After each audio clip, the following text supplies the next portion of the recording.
Troy, listen and listen good. You ain't no player. Read my lips. You ain't no player.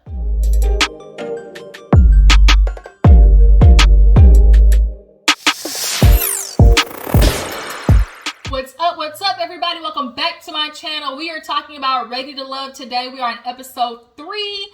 Episode 3 is, we're starting to get a little bit more mingling. We're starting to get some of the couples starting to, migrate to who their favorite is. And this is honestly my favorite part when we start getting deeper into it, where people's, representative starts to drop down a little bit. You start really starting to see who is here for play and who's for serious. And Troy, let me tell you, you got clocked hella fast. I honestly clocked you last episode when you told every woman that you sat with, you want to go on vacation. Let's go on a trip for our first date. You told that to literally every woman that you sat with. So the fact that that's your thing, your go-to move, which every nigga has their thing that's like their go-to move for, when they're talking to a female. But bruh, this is like as stale as like week old bread. So I'm gonna need you to come up with something else. But like I said, we're going to talk about Ready to Love today. I thought it came out on Saturdays, like after or before Iyanla Vanzant. But I guess not. It comes out on Fridays. So I'm going to knock out Ready to Love, and then I'm going to watch Iyanla Vanzant and come and talk to you guys about that as well. I did miss the episode with Lisa Ray. I know Lisa Ray had problems with her mom and her daughter and that whole situation. So I did get a chance to review it. But I did catch the episode. But I'm going to talk about this one after that. And, get to, that episode later on after this. So let's go ahead and get into Ready to Love. If you're new to my channel, go ahead and hit that subscribe button. Everybody continue to like this video. You're constantly growing and it's very much appreciated. So let's keep it pushing. So Ready to Love actually opens up with everybody meeting up for a brunch. It's time for Uncle Tommy to start mixing things up. So everybody shows up and, you're kind of seeing all the ladies in their outfits, what they want to present to the men. And unfortunately, Aida, didn't necessarily dress the best for her figure. And nor was it a good color either, because like that type of dress and material is not forgiving. So when you have an underwear line, it just looks very bad from the back is all I would say. She's definitely shaped like Wendy Williams, like the letter P. Just really very, very flat back. So the dress was not that flattering, and unfortunately Aida just wasn't hitting it for a lot of the men. So who actually came in that leather dress? Was that Vernisha or something? I think that's her name, like Vernisha. I think that's what her name is. Drop down in the comments, remind me what her name is. Somebody had like an all black leather. That might have been Amber. But nonetheless, everybody comes there for the brunch. Aida was there for the food. And Tommy lets them know that after the brunch, one lady is getting dismissed, and everybody was not prepared for that. So everybody, breaks apart and starts talking. We first saw Andrea and AJ, and we all know AJ is the music producer. I mean, AJ is definitely going to be one of the top men this episode or just this season. AJ, Joel, and David, I feel like is kind of, the top guys for me. But AJ and Andrea, that was dry. It was parched. My favorite saying, dry as Popeye's biscuit with no honey on it. It was sad. So Andrea, kind of said the same thing that AJ did, which was, in the beginning, I kind of thought there was something, but after talking, there's no spark. So then we have this very awkward moment where Jason is sitting down talking to somebody. I forgot who it was. It might have been Stacy. No, it wasn't Stacy. But nonetheless, Jason was sitting down with somebody. And Aida just comes and plops her little, like, crazy behind right next to him, was like, can I squeeze in here? And it's like, ma'am, did you not see them having a vibe going on? They were sitting there talking, and then the way she squeezed herself, he's like, dang, you didn't want me to scoot over? And I noticed what she did a lot this episode was like, oh, you're nervous, aren't you? Like, oh, you look nervous. And I think that was her way of trying to like gauge them based on her nervousness. Like, I'm just going to ask if he's nervous so it doesn't look like I'm nervous type thing. I don't like the eyelashes. I'm not a huge fan of the big, wispy, like spider leg eyelashes. Can't stand them. Like, how do your eyelids work? But when they sat down, she did ask a funny question where she was like, if you could marry both of us, would you? And he was kind of like, And everybody, they both just kind of laughed. So then, who did have a really good conversation was Amber and KG. Yeah, that's it. Yeah, KG. I really like Chris, y'all. I really hope he finds somebody. I do think him and Amber are going to end up leaving together. If it's not him and Amber, it might be him and Chrysanthemum, or maybe him and Ivy. I think that's her name, Ivy, or Liz or Ivy, one of them. But they definitely had a good conversation. They were talking about that whole thing that Nia sent him home last season on, which was, paying bills. She didn't like the fact that he said that, I guess we can kind of split the situation. And she's like, a man should cover everything. I personally am not like that. Like, I just kind of feel like, maybe the bigger bills, men take over, like the mortgage, like, they cover the mortgage, maybe the car insurance and everything. And then like the woman just kind of picks up like the water bill, maybe majority of the groceries. And that's kind of what Amber said. She was kind of like, we split responsibility. If the man's just not going to take care of everything, that's kind of how, she is. And I kind of feel the same way too, because also I'll be damned if a man feel like, I pay everything. Like, you got to do what I got to do. And that's kind of what Chris said. He's like, I just don't want it to feel like, I'm above somebody because I pay all the bills.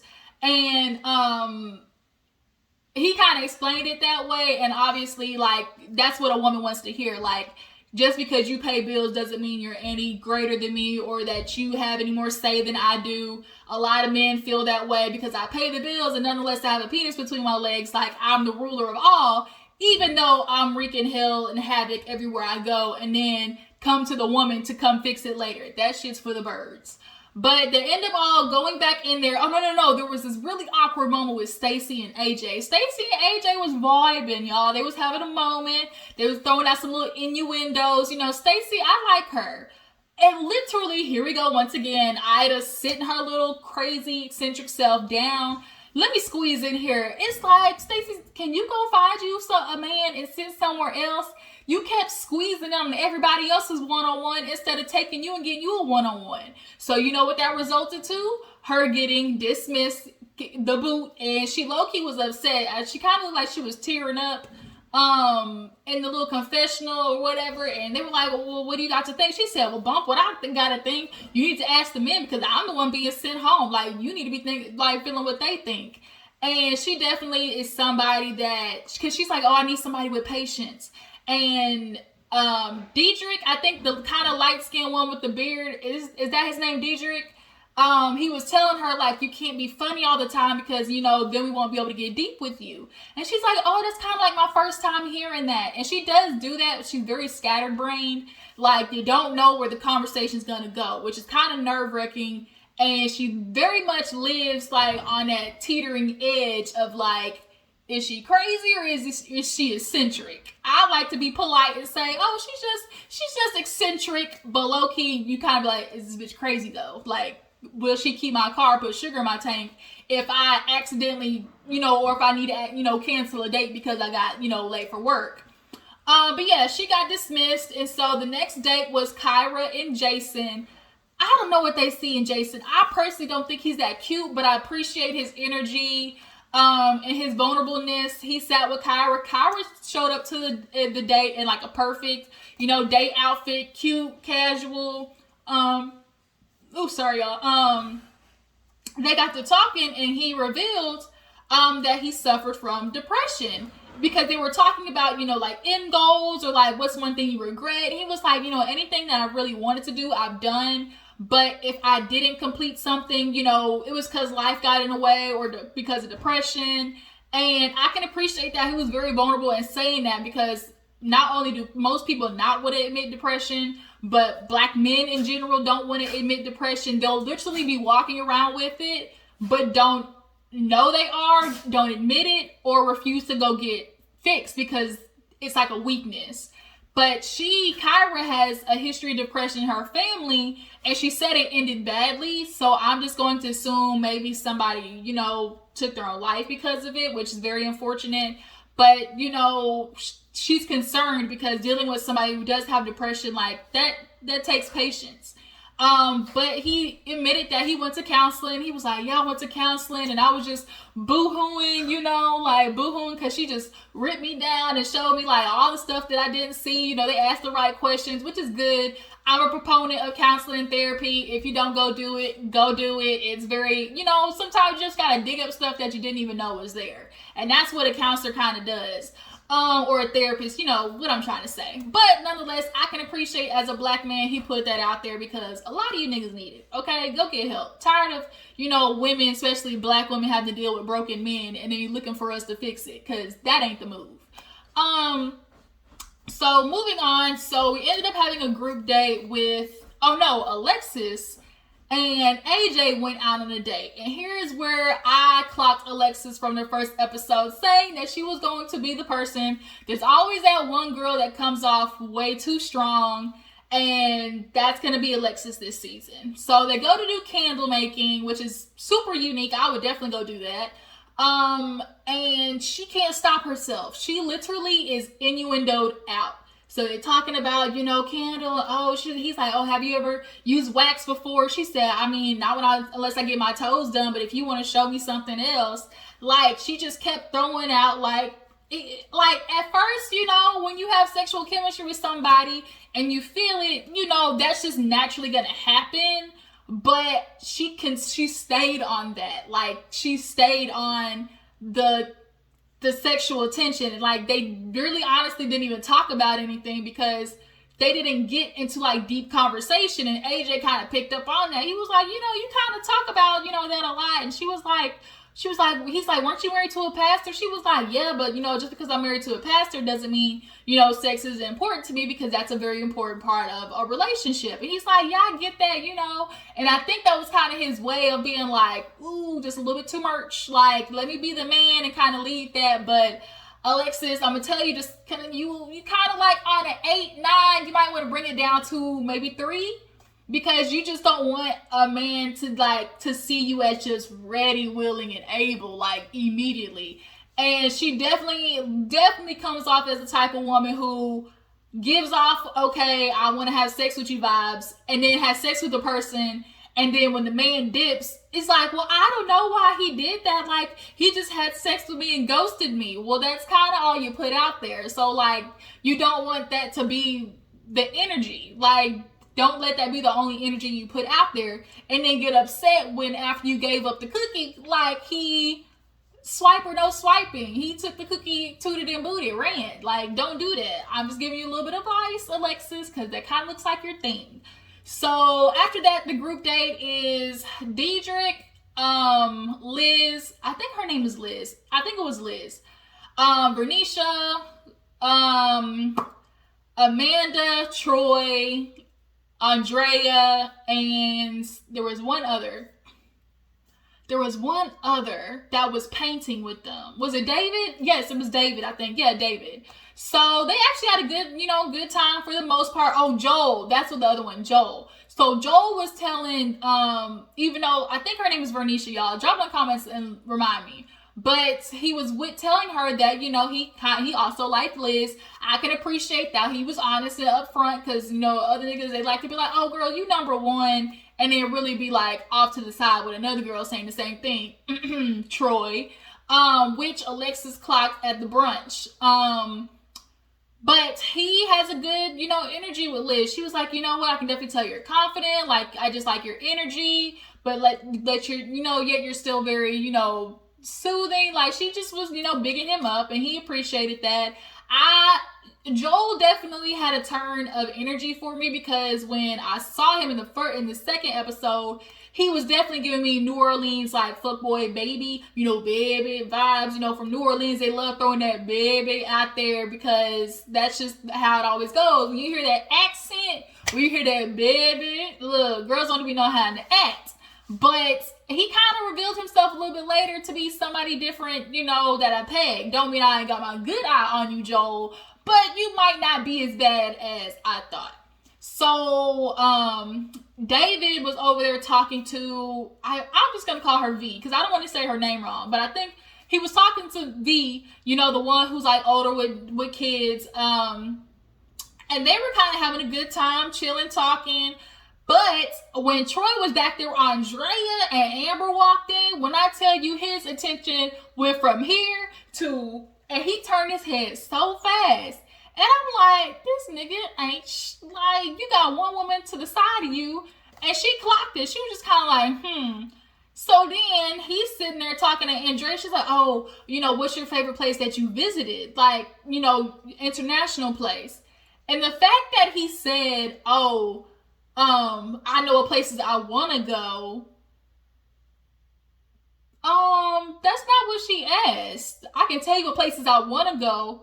If you've done all this traveling that you said you've done, Troy, like right off the bat, somebody who's well traveled knows what places that they've been to, and it's like, boom, that's the one that I enjoyed the most. And the fact that he couldn't just come up with that, man, you straight up BS, and Troy, you are a poser.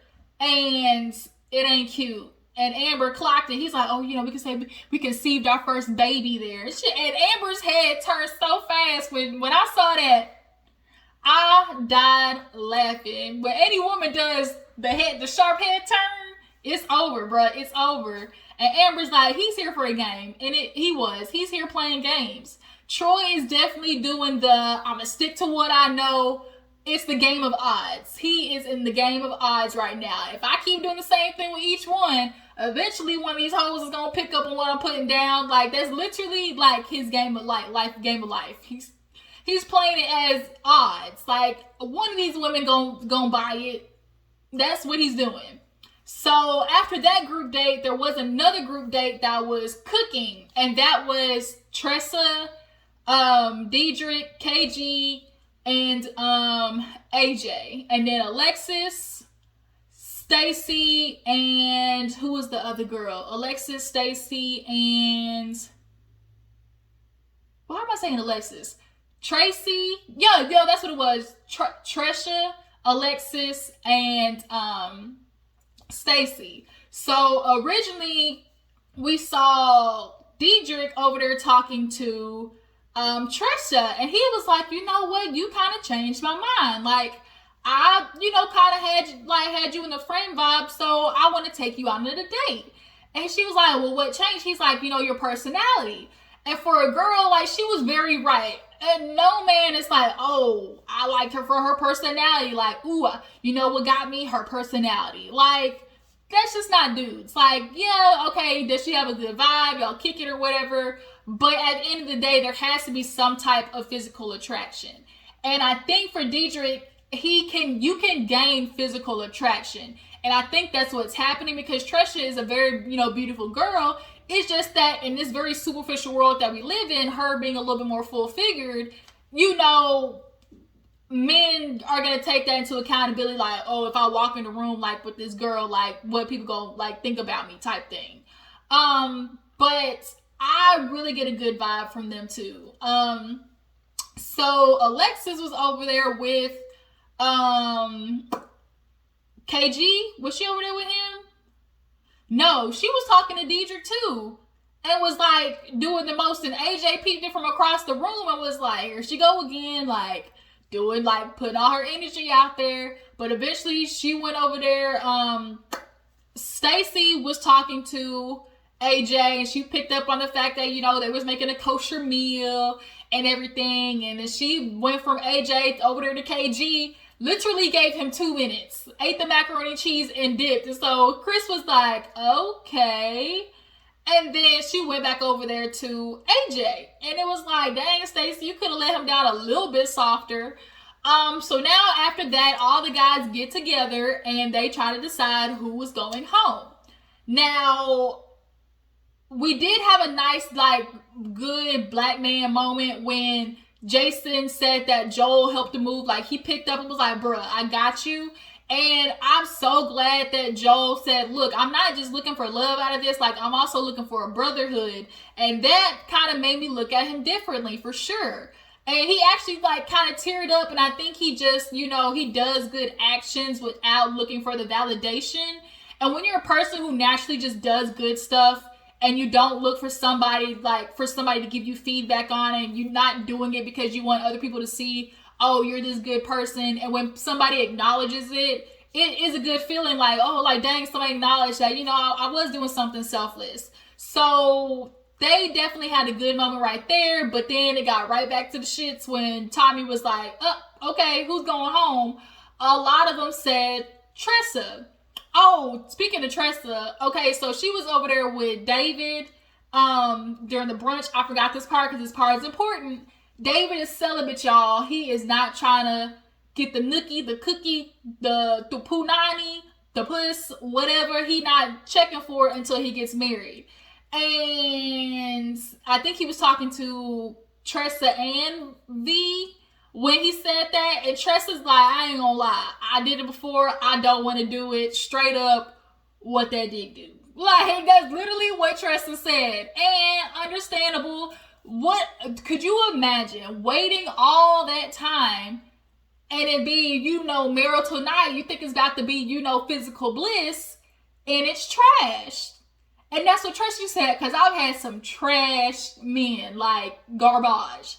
I wouldn't want to do that, because now you stuck in this situation, and it's like, yeah, you can kind of teach them what, you know, is satisfying to you, but what if they just don't get it? And what if it's not meant for you? Like, what if it's just not a match? So I get it. You know, the try before you buy. Got to test drive the car. Understandable. So yeah, for David, he said Tressa. A lot of the guys said Tressa. A couple of others said Andrea, because Andrea really didn't give this much this episode.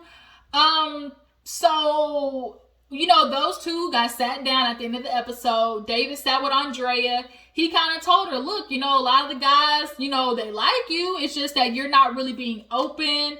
And that's true. You can definitely tell she's closed off. And my guess is she's closed off because she previously was cheated on. Like, she just gives that vibe like a nigga really did her dirty. Tressa ends up going with Diedrich, and she's like, he told me he was going to take me to a spice shop, but we're here at a bar. What's up? Like, she picked up immediately, expeditiously, something ain't right here. So Diedrich's telling him, he's like, look, you know, a lot of the guys are just like, you know, you give homegirl vibes. That's the only thing about being a comedian, or like you being funny. Like, you immediately are gonna give homegirl vibes, and that's so sad, because like, if you're funny, like you gotta have the balance between, oh, she's funny but still sexy type thing, and that's a hard balance when you're just naturally a goofball, you know. But Andrea, she gets dismissed, and she was kind of confused. She was like, oh, like, okay. She's like, everybody said that? He was like, majority. But she looked cute, though, at least with her little denim outfit and the thigh-high boots. It was cute. But Diedrich's like, I fought with the guys and I won. And you gonna stay? We gonna go out on another date. I really would be interested to see a different hairstyle on Tressa. I don't know what it is, but I just feel like I want something not as big. The color I don't mind, but maybe like more of a, I don't know what it is, but y'all draw in the comments. Am I tripping? Like, could y'all see a different hairstyle on Tressa? But she was super happy she got a chance to stay. And next week, he's going to get called out. Tommy kind of called him out a little bit this episode, where he was like, look, man, if you got 10 women in the room and you kissed half of them, how special is that, right? And so Troy definitely next week is going to get, he going to get that ass checked, and he need to.